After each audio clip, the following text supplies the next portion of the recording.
മതരാഷ്ട്രവാദമില്ലെന്ന് ജമാഅത്തെ ഇസ്ലാമിയുടെ വാദം പൊളിയുകയാണ്. ആരാധന പൂർത്തിയാകണമെങ്കിൽ പോലും ഇസ്ലാമിക രാഷ്ട്രം വരണമെന്ന് ജമാഅത്തെ ഇസ്ലാമി ഷൂറ അംഗം ഷെയ്ഖ് മുഹമ്മദ് കാരക്കുന്നിന്റെ പ്രസംഗം. ഇങ്ങനെയൊന്നും അല്ലല്ലോ നേരത്തെ പറഞ്ഞത്. മഹല്ലും ഹിലാൽ കമ്മിറ്റിയും ഒക്കെ ഇസ്ലാമിക രാഷ്ട്രം വരുന്നതുവരെയുള്ള താൽക്കാലിക സംവിധാനമെന്നും ഷെയ്ഖ് മുഹമ്മദ് പറഞ്ഞു. മതരാഷ്ട്രവാദമില്ലെന്ന് ജമാഅത്തെ ഇസ്ലാമി കഴിഞ്ഞ ദിവസം അവകാശപ്പെട്ടിരുന്നു. 2016 ജമാഅത്തെ ഇസ്ലാമിയുടെ പിന്തുണ സ്വീകരിച്ചിരുന്നതായി കെ മുരളീധരനും വെളിപ്പെടുത്തിയിരുന്നു. ആദ്യം നമുക്ക് ആ പ്രസംഗം ഒന്ന് കേൾക്കാം. ഷെയ്ഖ് മുഹമ്മദ് കാരക്കുന്നിന്റെ പഴയ പ്രസംഗം. അതിനു മുൻപ് നമ്മുടെ പഴയ നിലപാടും നമുക്കൊന്ന് കാണാം. ഇസ്ലാമിന്റെ വളരെ മൗലിക പ്രധാനമാണ് ഇസ്ലാമിന്റെ രാഷ്ട്രവും ഇസ്ലാമിക രാഷ്ട്രവും ഇസ്ലാമിക ഭരണവും എന്ന്. അഥവാ ആരാധനാ കർമ്മങ്ങൾ പോലും അതിനെ പൂർണ്ണതയോടെ തികവോടെ പെർഫെക്ഷനോടുകൂടി നിർവഹിക്കണമെങ്കിൽ ഒരു ഇസ്ലാമിക രാഷ്ട്രവും ഭരണകൂടമുണ്ട്. ഇല്ലാത്തപ്പോഴുള്ള ബദൽ സംവിധാനമാണ് നമ്മുടെ നാട്ടിലെ ഹിലാൽ കമ്മിറ്റിയും അല്ലെങ്കിൽ ഹിലാൽ കമ്മിറ്റിയും നമ്മുടെ നാട്ടിലാവുന്ന സക്കാത്ത് കമ്മിറ്റികളും സക്കാത്ത് ഫൗണ്ടേഷനും അതുപോലെ തന്നെ പള്ളി മഹല്ല് ജമാഅത്തുമൊക്കെ ഇതില്ലാത്തപ്പോഴുള്ള ബദൽ സംവിധാനമാണ്.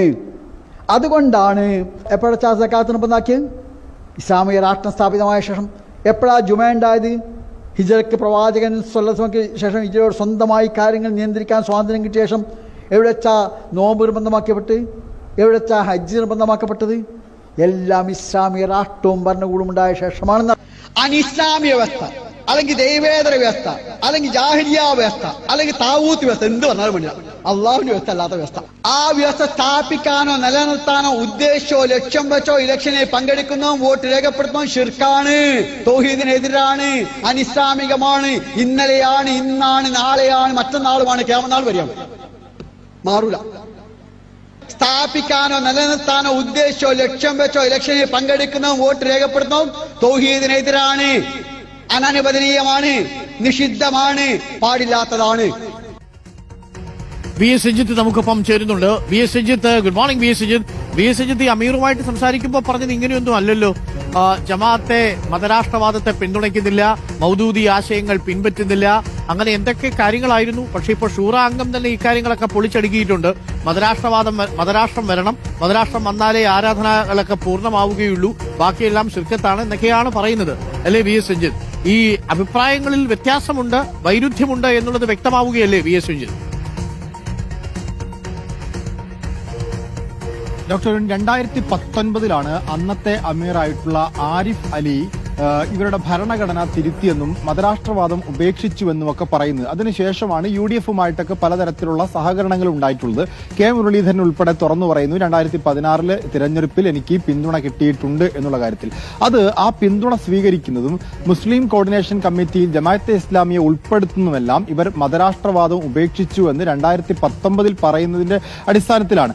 അന്നത്തെ കാര്യമാണ് ഇന്നലെ കഴിഞ്ഞ ദിവസം ഇപ്പോഴത്തെ അമീറായിട്ടുള്ള മുജീബ് റഹ്മാനും നമ്മളോട് പറഞ്ഞത്. അത് അദ്ദേഹം ഒരു പടി കൂടി കടത്തി പറഞ്ഞു, മൗദൂദിയൻ ആശയങ്ങളല്ല ജമാഅത്തെ ഇസ്ലാമിയുടേതെന്ന് പറയുകയും ചെയ്തു. പക്ഷേ ഇപ്പോൾ നമ്മൾ പുറത്തുവിടുന്നത് ഈ ഷെയ്ഖ് മുഹമ്മദ് കാരക്കുന്ന്, അദ്ദേഹം ജമാഅത്തെ ഇസ്ലാമിയുടെ സംസ്ഥാന സെക്രട്ടറി ആയിരിക്കെ നടത്തിയ പ്രസംഗമാണ്. ആ പ്രസംഗത്തിൽ പറയുന്നത് ഈ ഇസ്ലാമിക ഭരണം വന്നാൽ മാത്രമേ ഈമാൻ പൂർത്തിയാവൂ എന്ന് പറഞ്ഞാൽ ഒരു വിശ്വാസിയുടെ വിശ്വാസവും അതിപ്രകാരമുള്ള പ്രവർത്തനങ്ങളും പൂർത്തിയാകൂ എന്നുമാണ് കൃത്യമായി പറഞ്ഞു വെക്കുന്നത്. ഈ പ്രസംഗത്തെ ജമാഅത്തെ ഇസ്ലാമി ഇതുവരെ തള്ളി പറഞ്ഞിട്ടില്ല. ഈ പ്രസംഗവുമായി ബന്ധപ്പെട്ട് ഒരു വിശദീകരണവും ജമാഅത്തെ ഇസ്ലാമി നടത്തിയിട്ടില്ല. ഈ അന്നത്തെ സെക്രട്ടറി ആയിരുന്ന ഷെയ്ഖ് മുഹമ്മദ് കാരക്കുന്ന് ഇന്നിപ്പോൾ ജമാഅത്തെ ഇസ്ലാമിയുടെ ഷൂറ കമ്മിറ്റിയിലെ മുതിർന്ന അംഗവുമാണ്. അപ്പോൾ സ്വാഭാവികമായിട്ടും അകത്ത് അംഗങ്ങൾക്കിടയിൽ പറയുന്നതൊന്നും പുറത്ത് പൊതുമധ്യത്തിൽ പറയുന്നത് മറ്റൊന്നുമാണ് എന്നുള്ള ഇരട്ട നിലപാടാണ് നമുക്ക് മനസ്സിലാക്കാൻ സാധിക്കുന്നത്. അല്ലെങ്കിൽ ഇത്തരത്തിലുള്ള ആദർശ പ്രസംഗങ്ങളെക്കുറിച്ചുള്ള വ്യക്തമായ ഒരു പ്രമേയം പാസാക്കുകയോ ആ പ്രമേയത്തിനടിസ്ഥാനത്തിൽ ഞങ്ങളുടെ സംഘടന പൂർണ്ണമായി മാറി എന്ന് പറയുകയോ വേണം. പ്രമേയത്തെക്കുറിച്ച് നമ്മൾ ചോദിച്ചിരുന്നു അമീറിനോട്, എന്തുകൊണ്ടാണ് ഒരു ഷൂറ കമ്മിറ്റി കൂടി ഒരു പ്രമേയം പാസാക്കി മതരാഷ്ട്രവാദത്തെയും മൗദൂദിയൻ ആശയത്തെയും തള്ളിക്കളയാത്തത്? അപ്പോൾ അദ്ദേഹം പറഞ്ഞു, അങ്ങനെ പ്രമേയത്തിന്റെ ആവശ്യമില്ല, ഒരു തെറ്റിദ്ധാരണ മാത്രമാണുള്ളത്, ആ തെറ്റിദ്ധാരണ ഞങ്ങൾ നീക്കുന്നു എന്നുള്ളത്. അപ്പോൾ തെറ്റിദ്ധാരണയല്ല, ഇതൊക്കെ ഇത്തരത്തിലുള്ള നേതാക്കന്മാർ പ്രസംഗിച്ചതിലൂടെയും പരാമർശിച്ചതിലൂടെയും ഒക്കെ ജനങ്ങൾ മനസ്സിലാക്കിയെടുത്തതാണ്. അപ്പോൾ തെറ്റിദ്ധാരണയല്ല, ആദർശപരമായ സമീപനമാണ്. ആദർശം തിരുത്തിയിട്ടുണ്ടെങ്കിൽ അതിന് തിരുത്തി എന്നുള്ളൊരു രേഖ, അത് പ്രമേയമാണെങ്കിൽ പ്രമേയം, അല്ലെങ്കിൽ സംഘടനയുടെ നിലപാട് ഭരണഘടനയാണെങ്കിൽ അത്. ഇപ്പോൾ AK ബാലൻ മാധ്യമങ്ങളെ കാണുന്നുണ്ട്. നമുക്ക് വാർത്തയിലേക്ക് പിന്നീട് തിരിച്ചു വരാം.